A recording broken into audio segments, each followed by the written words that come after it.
I said this in my Carowinds vlog and I'll say it again. Walking into this park was one of the most surreal things I've experienced as a coaster enthusiast. For those of you who don't know much about Carowinds, this is one of Cedar Fair's flagship amusement parks, situated in two separate US states, North and South Carolina. The reason being is that the people who got this park up and running wanted it to be a place where the Carolinas can come together and where people could celebrate both states simultaneously. This eventually led to something pretty extraordinary, large-scale roller coasters crossing into two states in the same ride. That, my friends, is not something you see every day. With 14 coasters total, Carowinds may have one of the most complete lineups in the world. You've got your standout coasters, you've got the filler coasters, and the kids and family coasters. Luckily for me, I got to attend the park for my first time on an overcast day that scared away tons of people from visiting. So, thanks Tropical Storm Elsa, I guess. Anyways, there's so many rides to talk about in today's countdown video, so I think the best thing to do right now is to dive right into the list. With that being said, don't forget to like, comment, and subscribe if you'd like to support the channel, and guys, let's get right into it. These are the top 14 roller coasters at Carowinds.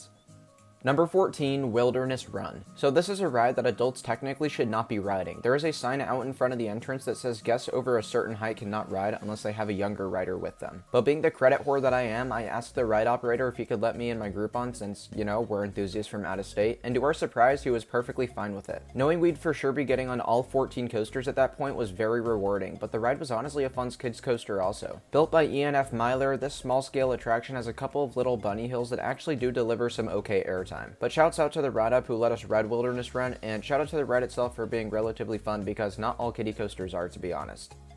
Number 13, Kitty Hawk. I'm sure most of you watching have ridden at least one of these Vekoma Hang and Bang family coasters before. This was personally my fourth, and I got off thinking the same thing I've always thought after riding them, that they really are not too bad. Now don't get me wrong, I don't think they're good either, and honestly I can't say I enjoy riding them with the exception of getting another coaster credit. But what I mean is that there are enthusiasts out there who will call these rides some of the worst and roughest coasters on earth. That I just don't understand, because they are not unbearable by any stretch of the imagination. Still though, it's a lower tier family attraction buried in a very impressive coaster collection. There's nothing more to say about Kitty Hawk, moving on.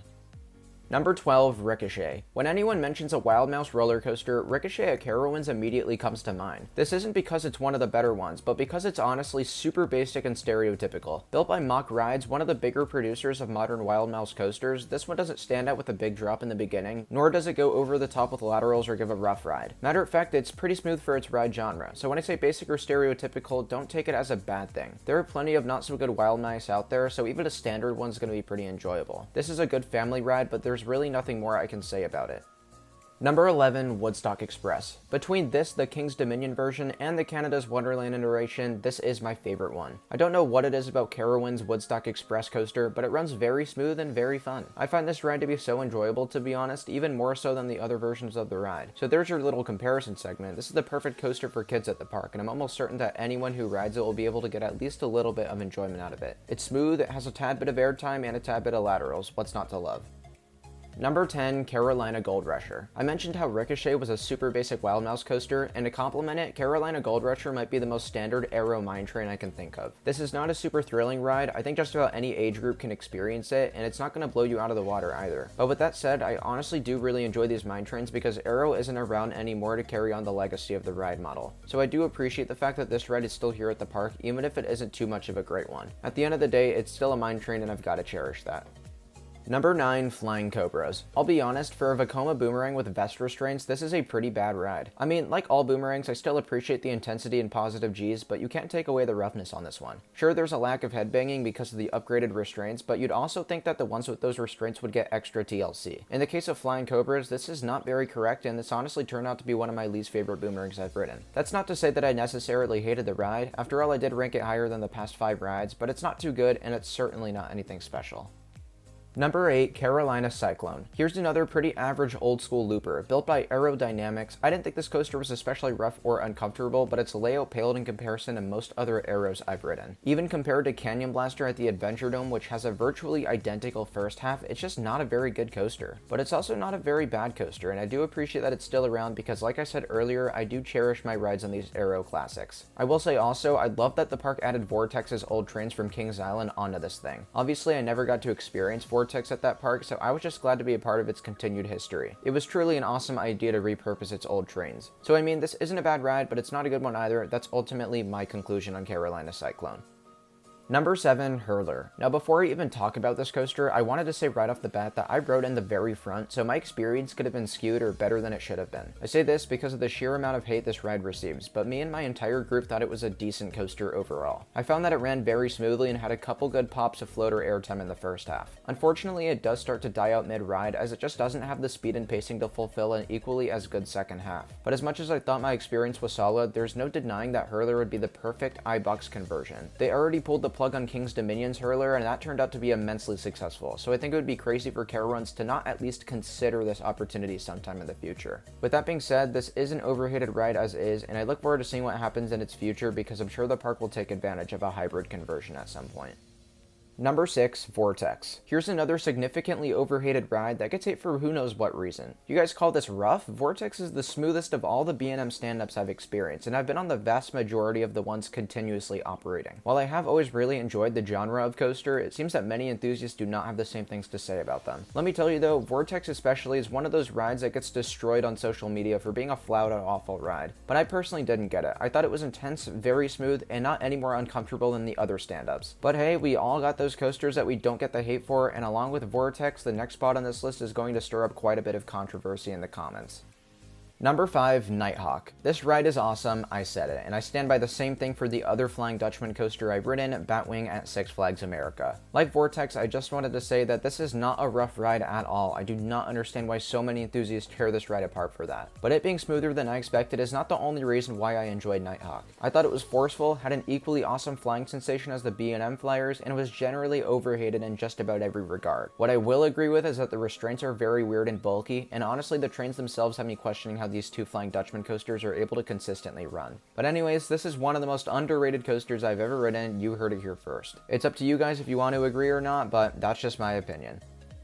Number 4, Intimidator. At the time of my ride on July 8th, 2021, I did come off thinking Intimidator was the worst B&M Hyper I had ever ridden. But does that make it a bad ride? Absolutely not. I think all B&M Hypercoasters have their own unique strengths and weaknesses, and besides, Intimidator doesn't even hold this title anymore. I think Apollo's Chariot is worse now. But we'll talk more about that in the Busch Gardens Williamsburg list. As for Intimidator, it's a very smooth ride with plenty of floater airtime moments. I also didn't think the whole Intimidator thing was very accurate, because other than the mid-course brake run, which honestly does really suck, the trims on all the hills weren't kicking in much at all. I don't know if I just rode this thing at a good time or what, but I think it's relatively underrated. Still, as I said, it's towards the bottom of my hyper list simply because of its competition, but if you want to ask me right here, right now, whether or not Intimidator is an awesome ride, I will happily answer your question with a big fat yes. Number 3, Afterburn. I honestly had a really hard time deciding on a placement for Afterburn. I knew right when I got off that it was either going to be 2 or 3 in the park, but after carefully thinking it over, I have it behind the second place winner. What I will say about Afterburn is that it might just be one of the most consistently intense B&M rides around. I found that although it's a tad bit shorter than the other rides of its kind, other B&M inverts, it holds up its pace and intensity at a flawless perfection. Because of this, I'd put Afterburn at a solid 3rd place in my invert rankings, only behind Alpengeist at Busch Gardens Williamsburg and Montu at Busch Gardens Tampa. Also, speaking of Montu, Afterburn is one of 2 B&M inverts with the absolutely incredible Batwing element, and while it doesn't slap quite as hard as Montu's, it's still the highlight of the ride for sure. But between all the elements on this coaster, not just the Batwing, Afterburn doesn't let up one bit. For those of you who love intense roller coasters, this is a must ride at Carowinds. Number 2, Copperhead Strike. The park's newest roller coaster, opening rather recently in 2019, was also one of the biggest investments in the park's history. At $26 million US, Copperhead filled a huge gap in Carowinds' lineup, and that was a launch coaster. And to be honest, while the launches may not be too impressive, this is still the perfect launch coaster for the park. With a super long complete ride duration, mixing in airtime, hang time, laterals, and positives, Copperhead Strike does nearly everything you could want any roller coaster to achieve. It even has theming, which very few Cedar Fair coasters offer. Now, I want to address the reason why I rank Copperhead Strike over Afterburn, since I did mention they were really close. Obviously, Afterburn is an invert, so it could only offer a select amount of sensations such as positive G's and whip. On the contrary, this ride checks off nearly every box, even if it maybe doesn't excel in all of them to the extent that Afterburn does to positives, for example. Still though, there is some incredible diversity offered on Copperhead, which is probably the biggest reason that I came off liking it more so than I thought I would. Absolutely an amazing launch coaster in my opinion. Number 1, Fury 325. This is an absolute no-brainer for any of you watching. Enthusiasts, general public, it doesn't matter. And honestly, if any of you prefer anything else at this park to Fury, get out. Just literally get out. This ride, in my opinion, is one of the best and most complete roller coasters in the world. Not thinking it would have the intensity that some of the other coasters at the top of my coaster list have, I was wrong. Fury 325 is literally so fast that it makes your cheeks flap and it makes your eyes tear up. What's also so amazing about this coaster is just how well it maintains its speed until the end. The first 2/3 of the entire ride feel constant at the same speed of 95 miles per hour the whole time, and it is insane. Now, I had ridden Leviathan at Canada's Wonderland before, so I generally knew what to expect in terms of how B&M Giggos can ride, but what I love about Fury versus Leviathan is that it has so many low-to-the-ground elements. Leviathan, on the other hand, just has one really good one and two in total, which isn't really enough considering the overwhelming amount of potential it's got with those speeds. So that, to me, makes Fury a virtually perfect roller coaster. Its speed, the way it maintains its speed, the low-to-the-ground elements, and although I didn't mention this, the airtime and the drop makes this a flat-out incredible ride. If you haven't ridden Fury 325 already, please do yourself a favor and get out to the park so that you can experience the ride. No matter how far out of the way you gotta go to get here, I promise it'll be worth it because this coaster is freaking amazing.